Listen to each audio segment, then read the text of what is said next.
as a man, no one is coming to save you, and that is not a tragedy. That is the job description. But most guys never get that memo, because what they do instead is they decide to live in autopilot mode for their entire lives. Day by day, month by month, year by year, they go through time drifting, waiting for something to change, waiting for someone to save them when no one's going to. And before you know it, the years are gone. I know because I did this to myself for multiple years. I lied to myself, telling myself this was the way to go when I knew that it wasn't. I knew my soul, I knew my body wanted more. I kept telling myself this was a part of the plan. I'm just figuring things out. When the plan was action, I drifted. I started partying. I knew it didn't align with me, yet I did it anyways. I was waiting for someone to save me, someone to come in and be the hero, when I didn't realize I'm the hero of my own story. And that is the trap. It's autopilot disguised as patience. If you are a man who is actually trying to build something,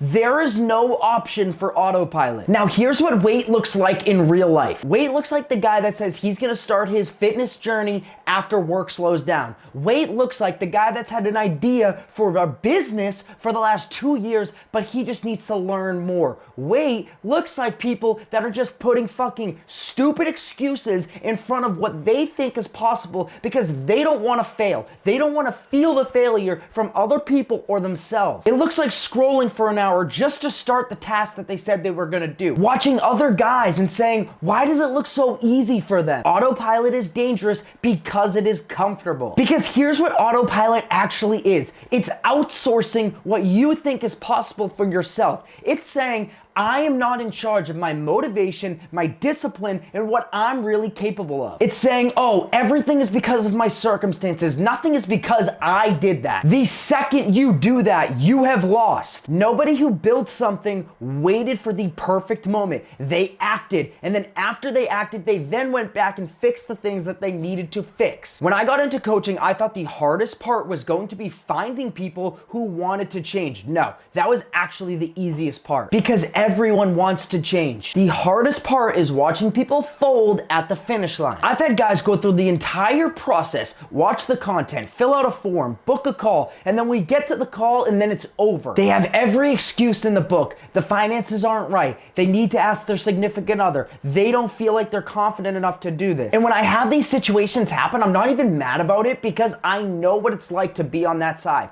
They're just waiting. Because what they think is gonna happen is they're gonna have the perfect set of circumstances happen in their life, and then everything's gonna fold out like a fairy tale. I was that guy for the last 2 years of my football career while I was in it, and then afterwards, I was waiting. I was waiting for someone to come and save me. I was thinking, oh, if I just kept going, I'm gonna make it. And guess what? I kept getting hurt. No one was there to save me. I had to be thrown on the floor, punched and kicked multiple times for me to realize, hey, football might not be for you. You gotta shift into something else that you know you should have been. And so I finally took that jump eventually. I finally opened up that LLC. I finally invested in that coach. I finally invested in myself. The guys that actually move the needle and make real progress are the guys that just started. They just took the action and then they worked on everything else after. So if nobody's coming to save you, then what does saving yourself look like? Here's the blueprint that I created when formulating this idea for a video. These are the pillars. I want you to build upon them on top of this. The first pillar is going to be faith. Find something bigger than yourself. This is going to be your foundation. I am not going to apologize for that.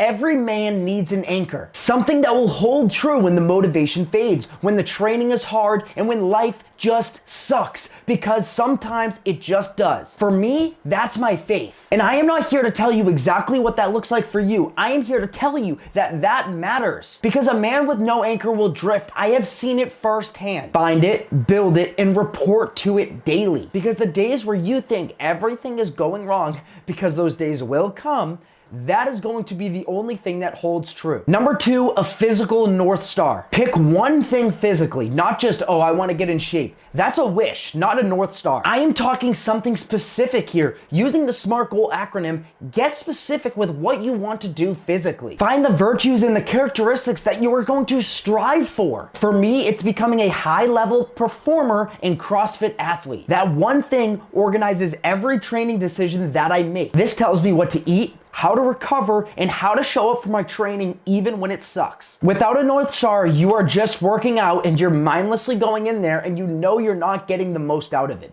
With a North Star, you're actually striving towards something every single time you walk in there. You go in there with intent, and that makes the world of a difference. Number 3 is going to be a business North Star. Same concept, not 10 different things, one goal. One clear thing about what you're building. Where is it going? How is it doing? What can I do to make this thing better? You gotta be able to close your eyes and see it specifically. Because guess what? Vague ambition is going to create vague results. The man who knows exactly what they're building will wake up completely differently from the man that just wants to be successful. Get specific and write it down. 4th is going to be nutrition. Learn why things matter. I'm not gonna give you a meal plan right now, but let me tell you this. Most guys treat their bodies like a rental car, like they're just gonna get it for a couple days, treat it like shit, and then drop it off for the next thing. That is not how our body works. It is with us till the day we die. So guess what? If you eat like shit, you are going to feel like shit. And then you are going to wonder why you can't do anything else but sit on your ass and doom scroll all day. Because you don't have the energy for it. You don't have to be a professional. You need to understand what pieces of nutrition matter. Protein will fuel you for performance and rebuild your muscle. Carbs are going to be the little kindling of the fire that work for energy. And fats are going to be the big logs on the bottom of that fire that are long-term stored energy. The last thing that you want to do is treat your body like a piece of shit rental car. Treat your body like a fucking Ferrari, because it is. You're not going to be able to build life on a broken foundation. And number 5 is going to be your brotherhood. Fix your environment. If you show me the 5 men that you hang out with the most, I'm going to show you where your ceiling is and how low it could be or how high it could be. You gotta be intentional about surrounding yourself with people who are ambitious. Men who are building something, they hold a standard and they know where they want to go. That environment is going to pull you faster to it than it would doing it on your own. But here's the biggest thing that people get wrong about this. People think, oh, fix my circle, let me cut off everyone that I know. Let me just go monk mode. Let me only talk to people who are on my level or above because fuck everyone else. No, that is not what I'm saying. The friends you grew up with, your day ones, those relationships matter. You don't just completely abandon them because your paths look different. The goal is to stay connected to these people. They played a crucial role in your life. The last thing that you want to do is throw that away for some bullshit. Don't let your strength for your high ambition kill what relationships you do have. What you do is add into your life these ambitious people. The goal is to have both at the same time. That balance is what's going to make you a well-rounded man, not just someone who's successful, but someone who is also grounded. So let's bring it back to the beginning. No one is coming to save you.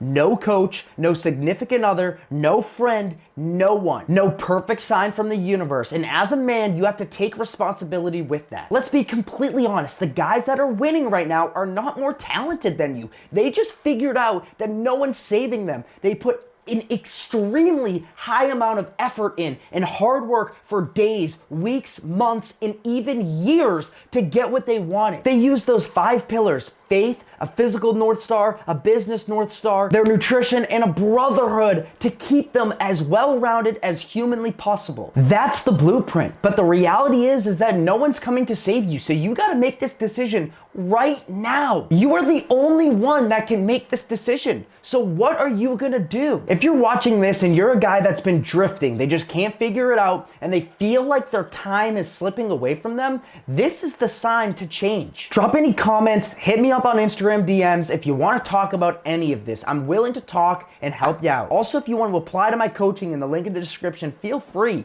But honestly, just take this advice and take it to heart.